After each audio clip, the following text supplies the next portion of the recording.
everyone, it's Kate Milliken, the founder of MyCounterpane. I am here to bring you our debut 2-on-1, and with me is Joseph Fusaro. He's an author, a speaker, he's become a friend, and Joseph has been nice enough to introduce me to the formidable Kirstin Walker. Kirstin is the founder of the Mental Health News Radio Network. Her podcast focuses on all aspects of behavioral health with listeners and podcast hosts from around the world. Kirstin has also had a personal experience in the mental health realm, which she will tell us about. I'm totally psyched for Joseph and I to take you on, Kirstin. Good luck. And thank you for showing your face on camera. I know that this you are very comfortable behind a microphone, and I'm just excited to see you. So only for the two of you. I love it. Thank you. Well, Kirstin's interviewed me. I've interviewed with Kirstin, and but I've never interviewed Kirstin, so this should be fun. That's good. Now we're back to that trifecta theme. Yes. I really love it. So. So this month, August, is a time of reflection, and I feel like that might be a really cool place for us to start, is really talking about the whole idea of reflection, because I think all of us know in our own ways that reflection can be a really positive thing.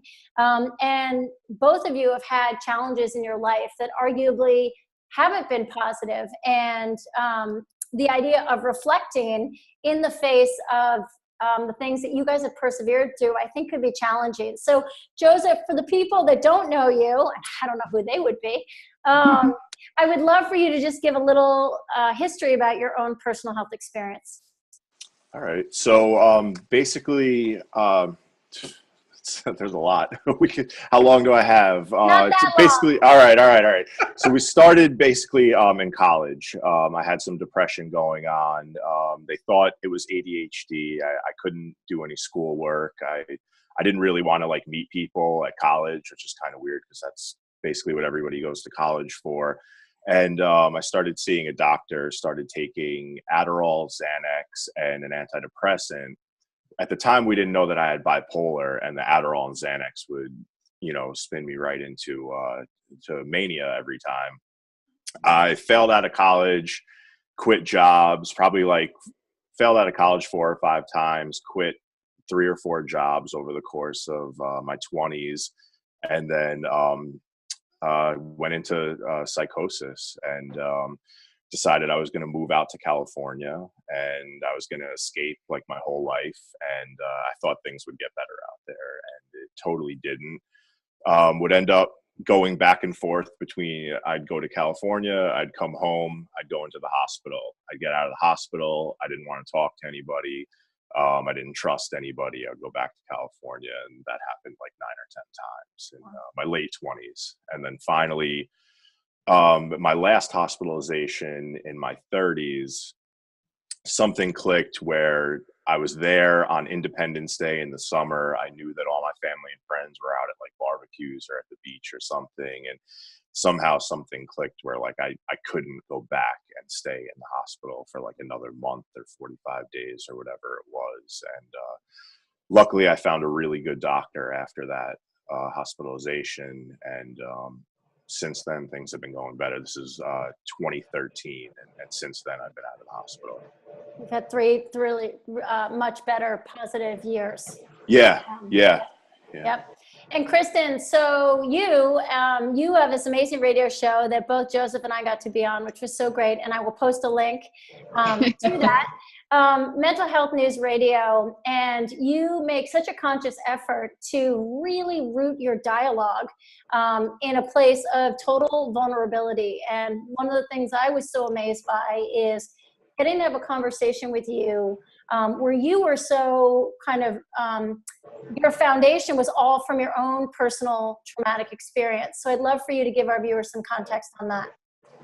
Sure. A lot of people's mental health journeys are, everyone's is different, but mine is definitely on the, trauma is what triggered the mental illness piece. I think that even if I hadn't had any trauma, I might have struggled because it certainly runs in my family, but I had a biological father that was molesting me as a child, and a lot of uncles, and just, in every direction there was that kind of abuse going on, because part of it, that seemed like normal behavior to me as a kid. So, I didn't seek out those situations, but my danger criteria was way far out compared to kids that aren't in that kind of an environment. So what happened for me was I started using food, which is something I learned through therapy. Food was a way for me to go, okay, well, these dangerous males are doing things that make me very uncomfortable. And their ideas about women are that, women are objects and their attractiveness is what gets them this attention. So I wanted to make sure that I was not anything related to attractive in what society, tends to call women attractive. So food became an early coping thing. It was a conscious decision for you. Yeah, absolutely. I mean, I knew even young, okay, I don't want to look like that they're telling me, and that gets the bad attention, so I'm going to eat. And it also was a self-soothing thing for me because I felt empty. And so, I needed something to fill me up and to deal with the depression. So food was, a way for me to go in that direction. And that's still a struggle for me off and on today. But the depression piece came when I told my mother what was going on with I was 12. I told her, and my life went from not wonderful, but sort of in la-la land because I hadn't dealt with reality. So there was a lot of camouflage going on, and everything looks great on the outside, to, okay, if I don't get away from my father, something more horrible is going to happen. And then the next day, don't see him anymore. Family is not supportive about what I've talked about. Society is not supportive. This was way before you could talk about sexual abuse, especially with a parent. This was like 1982. And so I immediately went into, that was hugely traumatic. And that is when the depression kicked in for me, just chronic long-term depression, sleeping all the time, anxiety-ridden, panic, that kind of stuff. It started at 12. I want to ask a question for both of you guys. In that moment of psychosis for you, Joseph, and Kirstin, that moment where things actually got worse, when you were in the middle of that, how much were you able to reflect on what was happening? I was confused. I mean, when you have psychosis, and I don't want to speak for everybody, but there was so much going on in my mind. Like there was, when I wrote, it was always about like what was happening at that exact second. Like there was no reflection. No one really wanted me to talk to them because the things that I said were so like far out of reality that I think people were very uncomfortable having conversations with me, even doctors. I think everyone at the time was just like, we just need to keep him quiet. And so there was really no reflection at all at my worst. Then when I calmed down, which I don't know if you call it calm down or if they sedated me, but then people started listening a little bit because you're not just like spilling out like words, like you're actually kind of making sense. I don't know. But when I finally did get ready to open up, like I know it really helped me, but it took a while. There was a lot of time where nobody wanted to hear what I had to say. Kirstin? Yeah, for me, I was in therapy. I mean, the minute I told my mom, because I saw my dad every other weekend, so it wasn't like, she was fully aware of what was going on, but I was in therapy the next day. So I did a lot of reflecting, as much as a 12-year-old can do, and I was in therapy and therapy groups and speaking about abuse and doing all kinds of advocacy because I needed to get what happened out and have it be tangible, and I needed to feel, because that depression just shuts you, Joseph, it just completely shuts you down. Yeah. So I was reflecting a lot. I just was very insecure about my reflections, and I was so young, and yet here I am, this adult dealing with a major adult thing. So the whole experience of normal high school, which typically isn't very fun for anyone, was even worse for me, because here I was dealing with very adult things, also depressed, trying to go through school, and not able to look at anyone around me having fun and laughing and being regular high school, and look at it. I looked at it very critically. How ridiculous they're behaving, or, it's just very judgmental, very hard, because my life was so hard.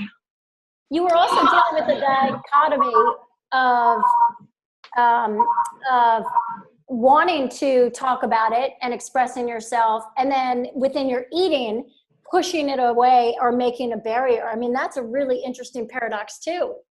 Absolutely. I could not deal with male attention at all. And I was an attractive young woman, and I just could not handle anything to do with male attention. So it was very difficult to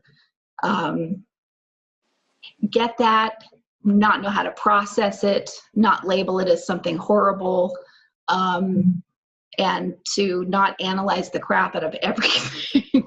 Yeah. It's true. I mean, mine happened a little bit later, but I remember when all my friends started getting engaged and getting married, like, I remember by the third one, I was like, are these people really in love? Or like, are they just doing this to follow the crowd? It was just like, no, that's what people do in their late 20s, Yeah. But yeah, it's so easy to just be like, how are people happy? And it's amazing that I couldn't figure out like how other people could be happy, because I couldn't figure out how to be happy myself. And it took me a while to figure that out, but so true. It took me till my 40s. Yeah. Well, I feel like I'm in a good place. Yeah. Wow. So Joseph, I know, I've always found your story so compelling, but in theory, we're co-hosting this wonderful interview with Kirstin. Do you have a question for Kirstin? I do have a question. You actually kind of answered it already, but it was what vices and bad habits did you turn to when you tried to escape your mental illness? And I only ask because I used to turn to food too. Actually, when I got out of one of my hospitalizations, I was on a high dosage of Haldol, which totally shut down my body and mind. And to try and counteract that, I started going to another doctor, and I got Adderall, and I would smoke weed. I would smoke a joint, take an Adderall, and go to a fast food restaurant. Ooh. And I would do this for like the first half of the month until I ran out of marijuana and Adderall. And then like I would kind of just lay in bed the second half of the month. And so I totally see, but was it just the food, or was there anything else that, any bad habits that you noticed you turned to? Let's make a list. Okay. I mean, I am 47, so that's a long time to have some pretty bad habits. Whatever you're going to say, I still think you're awesome. Thank you. I mean, I have definitely drank way too much alcohol. I definitely have had my share of pot, smoking days, anything to escape. Nothing beats the food. Like I've told people, yeah, I know what addiction feels like. Absolutely. But if I go into a store and a grocery store and I have to choose which one is going to be the prime grade A choice, I'm not going to go to the wine section. I'm going to go to the food section. Really? Yeah. So there's a comfort, and it feeds that barrier that I feel protects me, from unwanted attention. And so that's been my thing. The biggest thing has been the food, but unhealthy relationships with people, anything that is a distraction from dealing with your stuff and from feeling your feelings. So rescuing people, wearing that martyr hat of oh, I'm going to go rescue this person who's in trouble. And because everybody comes to me. I mean, and now it's on an epic scale. I'm sure it is. I get overwhelmed on a small scale, so I can't imagine. I mean, how many people do you interview a week? You'd say like 10 to 15 at least? Yeah, probably about 10. So yeah. And they become that's friends because I'm a lovely person. So, and some of them, reach out and it's great. It's just that, it's a lot. It's a lot. And I'm a very empathic person because of everything I've been through. So I think people sense, oh, I'm not going to be judgmental, and I'm not. But I have to be really careful now, and much better now than I used to be, about saying no, about, making sure that the tempo of a relationship with anyone is fair and balanced. Yeah. I'm working on boundaries right now. That's a tough one. Boundaries and letting go, or like 2017 is the year of boundaries and letting go, and they're both difficult. Yep. So with you guys, both of you, I can throw this to both of you, with all these moments of confusion or escapism, or I throw in self-loathing, sounds like might be. Oh, yeah. How did those moments of reflection that both of you kind of thought about, how did that turn into self-power? How did that become a positive? Go ahead, Joe. I was going to say, at some point, I just realized like no one was going to save me. Like no one, and I don't know if I expected. I think there were times where I was like, can somebody just come and find me and like shake me out of this? And I don't know if that's possible. I don't think with mental illness, anyone can just shake you out of it. But it became apparent to me, like when I turned 30, that no one was going to do that. And if I wanted to make something of myself, I had to start with what I had. And for me, that was a pen and paper. And I just started writing because I felt like I didn't really have anybody to talk about my problems with, but I could get them out. And the difference when I was younger, I would get it out and I would just keep like ridiculing myself and picking apart everything that I did wrong and everything that I wrote that was wrong. But as I got a little older, I realized I needed to take what I had gotten out and somehow try to turn it around and find a way to make it better. So. Yeah, I mean, I totally relate to that. Writing for me has been really good. It's also, I got some haters, I would say, through some of my writing because it's so very personal and so vulnerable. And I had a lot of people, I had a blog and it got really popular, and some of the people in my life were not very healthy people. And so everybody was thinking I'm writing about them, and it just became this mess. And I experienced bullying, which I hadn't ever experienced. Wow. And even though that's not great, and I don't want to sound like I'm some tragic tale, I would say it probably was one of the best things that could have happened to me, because I started the podcast because I was like, okay, I'm being bullied. This is ridiculous. I'm Miss Advocate. I don't get bullied. And people are talking whatever they're saying about me, and I want to have my own voice about my story. So I started doing the podcast, and I just started talking and being vulnerable and transparent and raw. And I was like, you can say whatever you want about me, but here it is coming out of my mouth. And that has transformed my entire life. I now do not have depression right now. I'm the happiest I've ever been. I have my moments, of course, because life is, full of ups and downs. But, now after so long in the darkness of depression, to not have it, I'm like shot out of a cannon pretty much all the time. And that's how I can do all the things I do, because I'm like, I want to eat life now. My God, I'm 47. I feel good. I want to, enjoy it. So.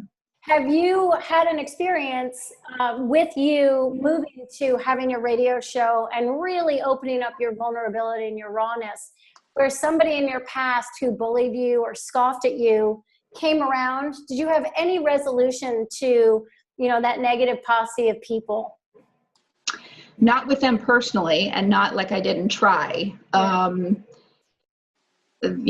think once you open your mouth, people that do that run, because that's a very cowardly behavior.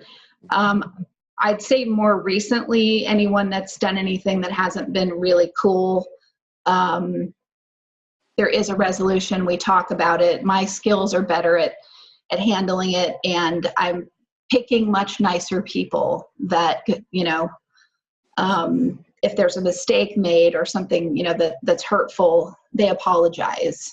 So my picker is better.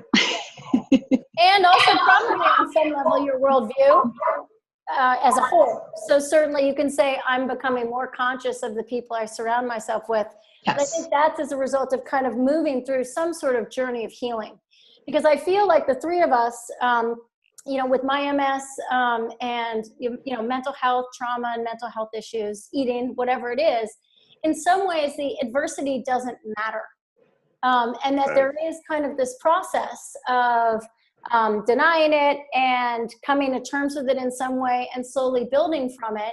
And then, you know, you want to believe that it's possible, no matter how somebody feels and what they're dealing with, that they can find some molecule of enlightenment and wisdom, which leads to a totally different perspective.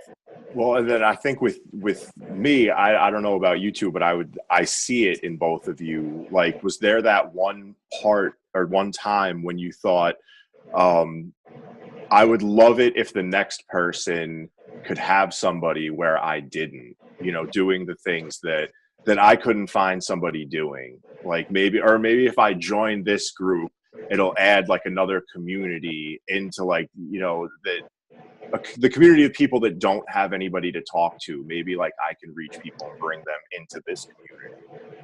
Oh my gosh, absolutely. I mean, every time I've shame spiraled after doing a show where I'm like, here, I'm ripping my skin off and here's my innards and everybody can hear my innards.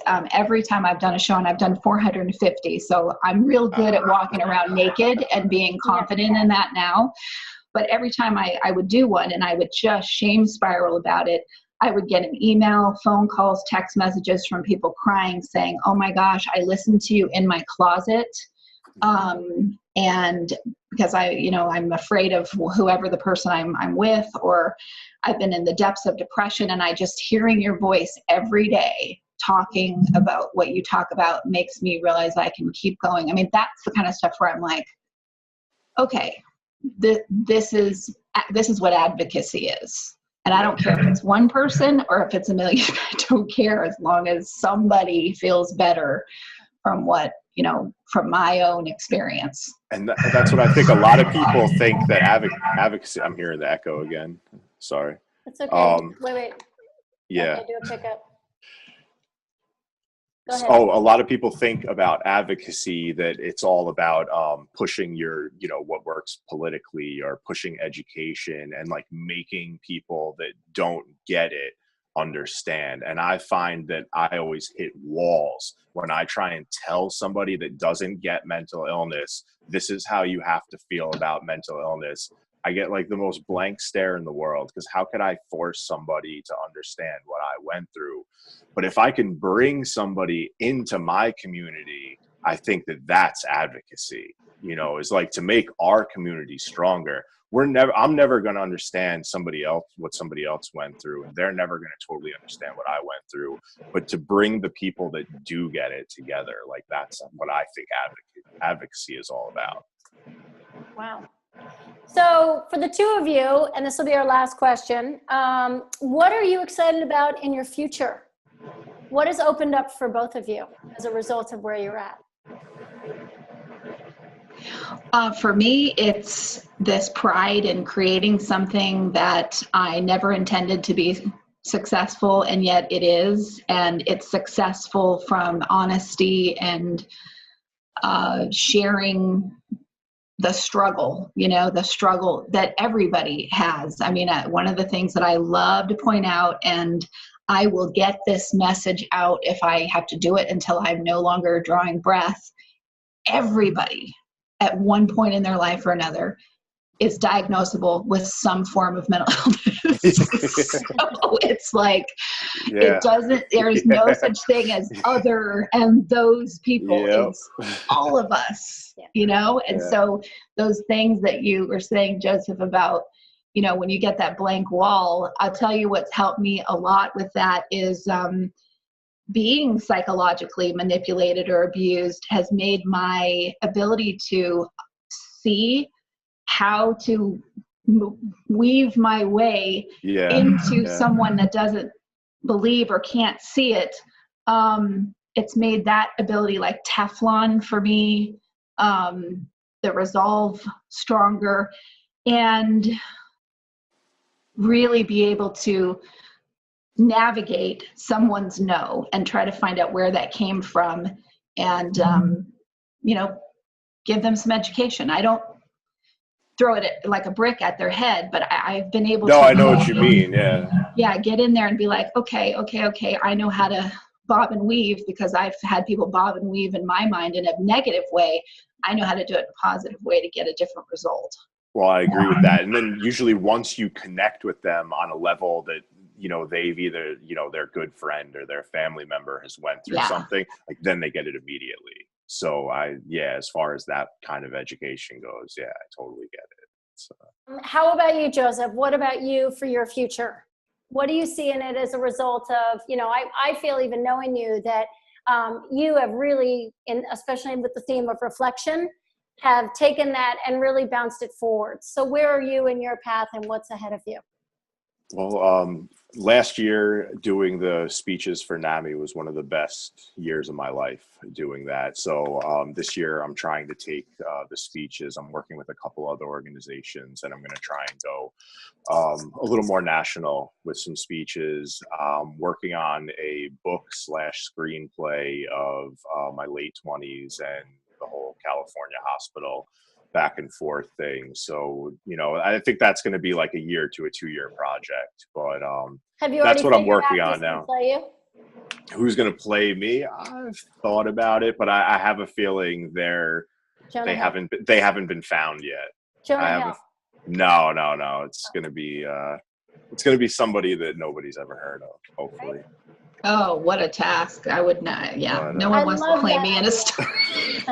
I love that idea of a screenplay. And then, you know, like Kirstin said, like I'm still trying to get like people to get together and create bigger communities so that way nobody does have to suffer alone. And that's a big part of no matter what I do the rest of my life, like I'm still going to be doing that too. So. And how much do I love that the three of us in our own wild, weird, wonderful ways are all working on building communities for that reason. And I like to think, I mean, you guys have done a great job. I can certainly try to imagine the moments of loneliness you've experienced. I can remember my own and how that feeling of loneliness kills. So very cool. Okay, we're done here, everybody. Woo! I learned so much. Kirstin, thank you so much for joining Joseph and myself on this MyCounterpane. Thanks, Joseph. Thank you so much. And we will see all of you watching this next time. Thank you so much for joining us.